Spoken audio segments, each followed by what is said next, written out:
Hello, I'm Sophie. I'm recording my journey through dementia with my parents. Um, Today, I wanted to talk a little bit about our responsibility as carers when our parents start going downhill and, have issues such as dementia. Uh, yes, as I told you yesterday, my father's in hospital at the moment, and it's quite difficult, and it just brings it very.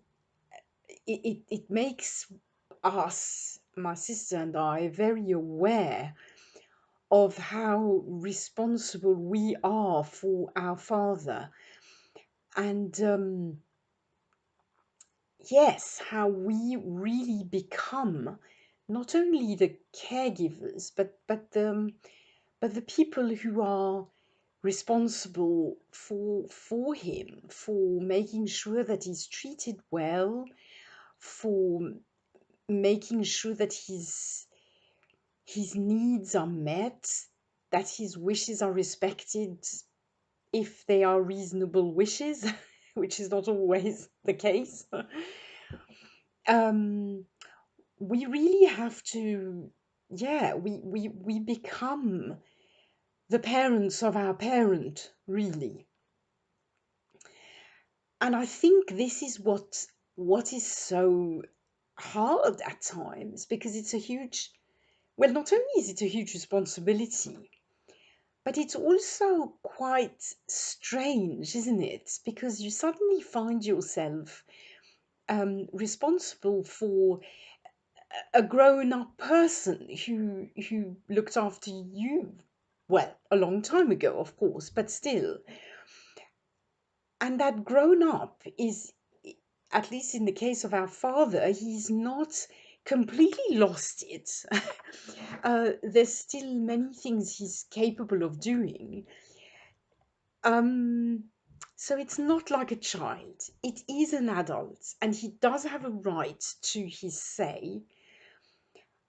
And yet, for certain things, it's not possible for him to make decisions because he doesn't really know what's right for him, what's good for him.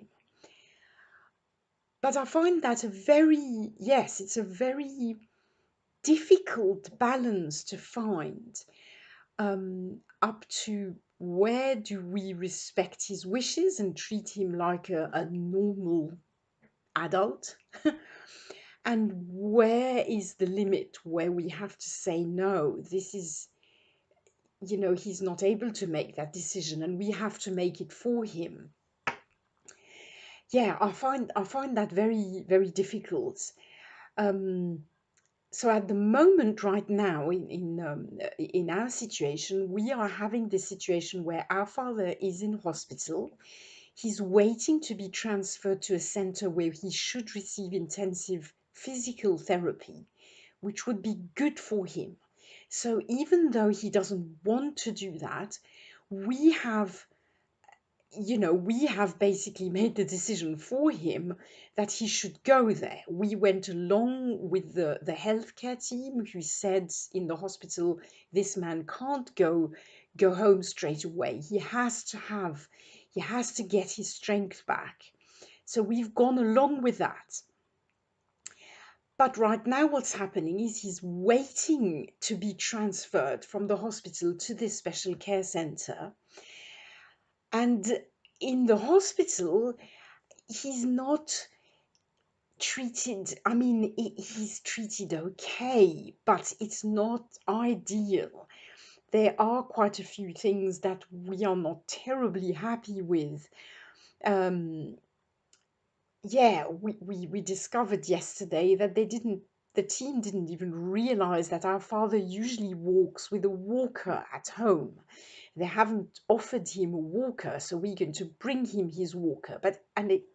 It's a stupid little thing, but we thought, hold on a minute. This is something that's very basic. He's had a walker for years and years now.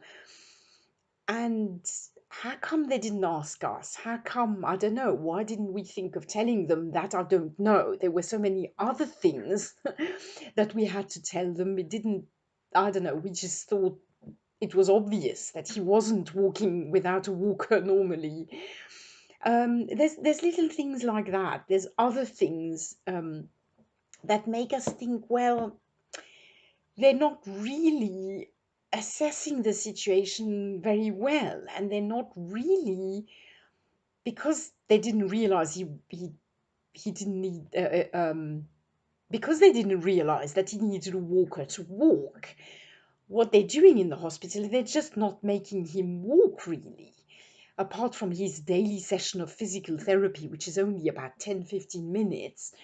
The rest of the time he's just basically sitting down and not walking, which is of course not what we want. At home he walks around with his walker because he has to, because he lives alone. So we are now questioning, my sister and I, the wisdom of keeping him in hospital if there is no place in a rehab, in a special care center. We are thinking he might be better off at home. And of course, he wants to go home. So we are really, really trying to think, are we being influenced by the fact that he really resents being in hospital and that he wants to go home? Or do we truly believe he would be better off at home? Because of course we want what is best for him. And sometimes it's just very difficult. Um, and again, I think, as usual, that people who haven't gone through this just do not realize what carers go through and the responsibility we have, and this mental energy and mental fatigue that comes from trying to make these decisions and trying to be advocates for our parents. So there you go. That's what I wanted to share today. On a positive note, I'm actually feeling a bit better today because yesterday I was very discouraged and angry. I'm calmer today. And my sister went to see our dad this afternoon and reported to me that he was a bit better today, a bit more calm in his head and less angry, which is nice and makes me feel happy. So there you go. I'll stop for today and I'll probably be back tomorrow. Bye.